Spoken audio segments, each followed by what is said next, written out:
Cordial saludo docente, cordial saludo espectadores de este video. Mi nombre es Javier Villalobos y les voy a exponer la articulación temporomandibular o también llamada ATM. La articulación temporomandibular es una articulación de tipo sinovial y bicondilia. Significa pues que ambas zonas que están en contacto, la cual es la mandíbula y el hueso temporal, en ambas hay un cóndilo. Y sinovial, que significa que es un movimiento considerablemente amplio, pues como les dije está entre el hueso temporal y el cóndilo de la mandíbula, que es esta estructura que está aquí.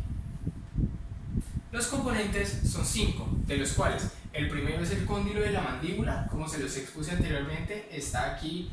Es muy importante no confundirlo con el proceso coronoides de la mandíbula. Entonces es este que está aquí, que después sigue con el menisco articular o disco articular, que es este que se encuentra en la parte de acá.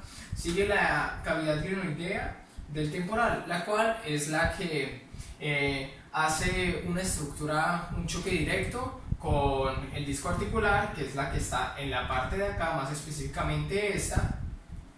La eminencia o tubérculo del temporal, que corresponde ya a la parte de acá, que la función pues es frenar al disco articular y al cóndilo de la mandíbula.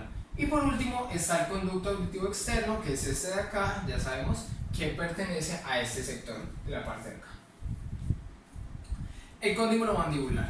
El cóndilo mandibular es una eminencia elipsoidal. El elipsoidal pues es esta figura prácticamente que se sitúa en la parte de acá. Está situada en el borde de la rama ascendente de la mandíbula. Este es el cuello mandibular, el cual lo que hace es elevar al cóndilo. Y mide entre 2 centímetros a 2.2 centímetros, que pues se denota aquí en milímetros. Y de ancho es de 8 milímetros, que es pues esto de aquí, equivalente a 0,8 centímetros. La eminencia articular. La eminencia o tubérculo articular del temporal es el que está ubicado en la parte de acá. Lo que hace es frenar a la cavidad, al cóndilo mandibular. Aquí les doy una perspectiva para que se guíen de en dónde estamos ubicados. Entonces esta es la vista, la parte anterior. Aquí ya se empieza a formar lo que corresponde al arco cigomático. Este pedazo es el perteneciente al hueso temporal, pues este es el cóndilo mandibular, y la eminencia articular específicamente es esta parte de acá. Ahora expondremos lo que corresponde a la cavidad glenoidea. Es la que está ubicada en la parte de acá. Pues aquí lo que hace falta es el disco articular, pues ahí está chocando directamente con el cóndilo de la mandíbula y es lo que el disco articular pues impide. Esta cubierta por tejido fibroso lo que hace es que pues sea más flexible, sea más permitible el movimiento, y está dividida por la cisura tímpano-escamosa de Glaser, o también llamada cisura de Glaser únicamente, la cual divide en una zona anterior y en una zona posterior. La zona anterior también es llamada articular. El disco articular. El disco articular es quizás el componente más importante de la articulación temporomandibular. Está situado entre el cóndilo de la mandíbula y la cavidad glenoidea. Es bicóncavo, lo que significa que tiene esta protuberancia en la parte de acá y esta en la de acá. No es comprimible. Algo muy importante de este disco articular es que él es flexible, más no es comprimible. Como lo vemos, pues es considerablemente denso. Es avascular y anervado. Significa que no se encuentran en él fibras vasculares como las arterias o venas, y anervado pues que no corresponde ahí ningún nervio presente. Y tiene tejido conectivo fibroso y denso. Lo que vemos es lo denso, y lo fibroso es lo que le permite que él se pueda mover más fácilmente. Los ligamentos. Los ligamentos están divididos en dos. Unos son los ligamentos de refuerzo y los otros son los ligamentos accesorios. Los ligamentos de refuerzo son el ligamento lateral izquierdo y el externo, que veremos a continuación. El externo es el que se encuentra en la parte de acá, como podemos ver aquí, y el interno es en la parte de acá. Lo que hacen ellos es recubrir la cápsula articular.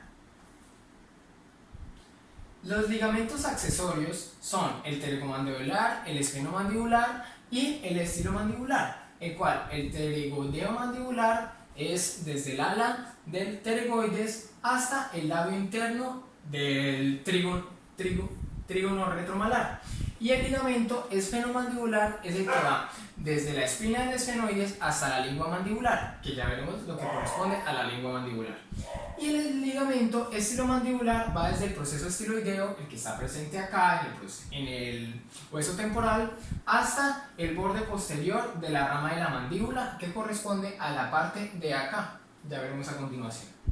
Entonces, como les comentaba, este es el borde posterior de la rama de la mandíbula, donde está el estilo mandibular, y lo que corresponde a la lengua del esfenomandibular es esta de aquí, y el trígono retromalar es el que está presente en la parte de acá. La cápsula articular. La cápsula articular es aquella que rodea todas las superficies entre la cavidad glenoidea y el cóndilo de la mandíbula. Es esta que está presente aquí. Como vemos, la cápsula articular es esta. Está compuesta por tejido conductivo fibroso. Esto significa pues, que permite la traslación de manera más fácil y está revestida por una membrana muy vascularizada, lo que significa que le llega mucha sangre. Entonces, al llegarle mucha sangre, lo que permite es que si hay alguna falla, si hay algún dolor, diferentes patologías en él, pues se puedan curar más fácilmente por lo vascularizada que se encuentra.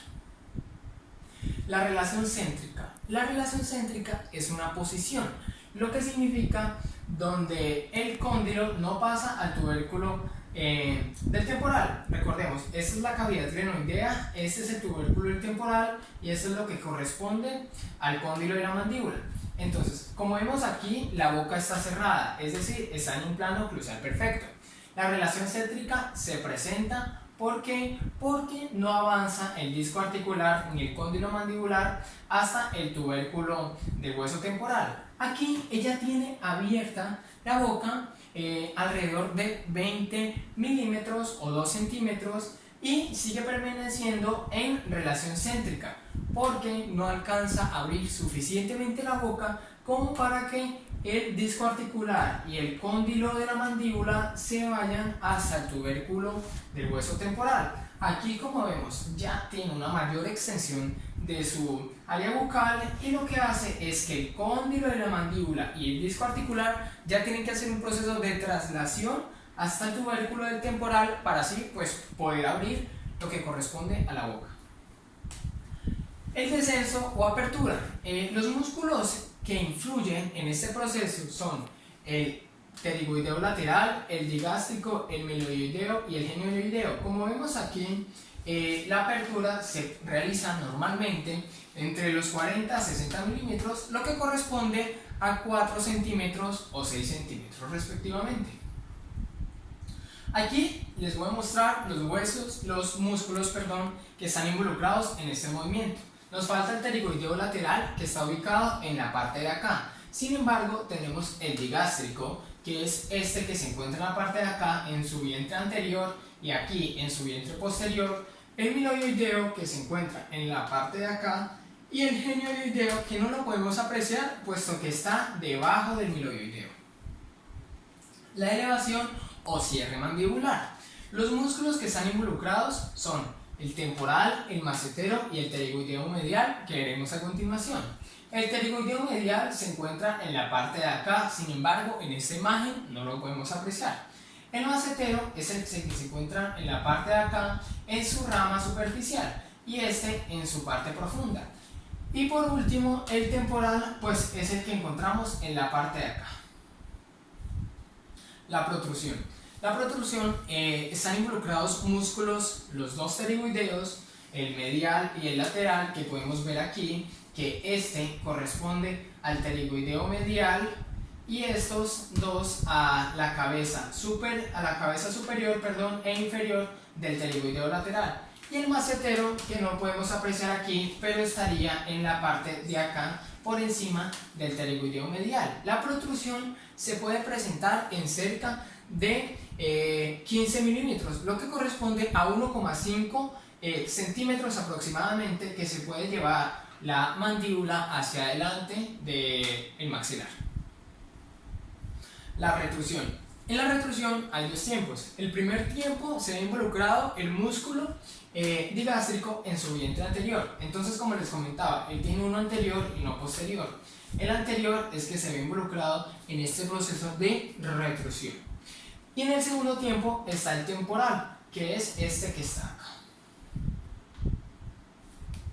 La lateralidad o movimiento de Bennett, pues es el proceso que nos permite hacer movimientos como estos, donde se ven involucrados el músculo pterigoideo lateral y las fibras horizontales del temporal. Como vemos aquí, el maxilar no se mueve, entonces lo que se mueve es la mandíbula. Esta sería la línea perfecta, la que nosotros vemos aquí en una posición oclusal normal, y esta pues ya es la lateralidad que nosotros los podemos ejercer pues con nuestros músculos pterigoideos y con las fibras horizontales del temporal, pues que se encuentran acá en el músculo temporal. Y el movimiento puede ser entre 5 milímetros a 15 milímetros pues de traslación de la mandíbula de su posición oclusal normal. Las patologías ya de la articulación temporomandibular. Entonces la primera y una de las más comunes es la luxación. ¿Cómo sucede esta luxación? Está la articulación temporomandibular común y corriente y surge un proceso o de golpe externo o de apertura muy abrupta y muy pues extensa, donde supera las capacidades de los ligamentos, del disco. Entonces lo que hace es la traslación mandibular, donde el tubérculo, que aquí se ve notado con el número 1, no logra aguantar a la mandíbula y esta se va abruptamente hacia adelante, llegando acá y, como vemos, puede golpear hasta el proceso coronoides en lo que corresponde a la rama del maxilar. ¿Qué pasa? Cuando hay una luxación se ve la persona pues no puede cerrar su boca, su mandíbula. Otras patologías, y una de las más comunes, es el bruxismo y la anquilosis. El bruxismo corresponde al movimiento, es causado por estrés, que las personas hacen algo así o algo así en este caso.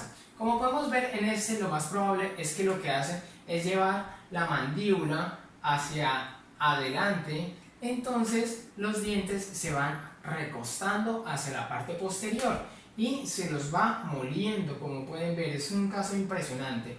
Y también desfigura la parte de arriba, la parte del maxilar, puesto que empieza también a mover los dientes de la parte superior hacia un plano anterior. Y la anquilosis es cuando hay una falta de una articulación o esa articulación pues está mal desarrollada o son problemas que corresponden a eso. Entonces él sufre de dolor al morder, probablemente no puede morder. Se presentan diferentes casos, pero en este caso en particular él no se le desarrolló de forma correcta lo que corresponde a la articulación temporomandibular. Y esta es la bibliografía y estas también son las bibliografías de las imágenes.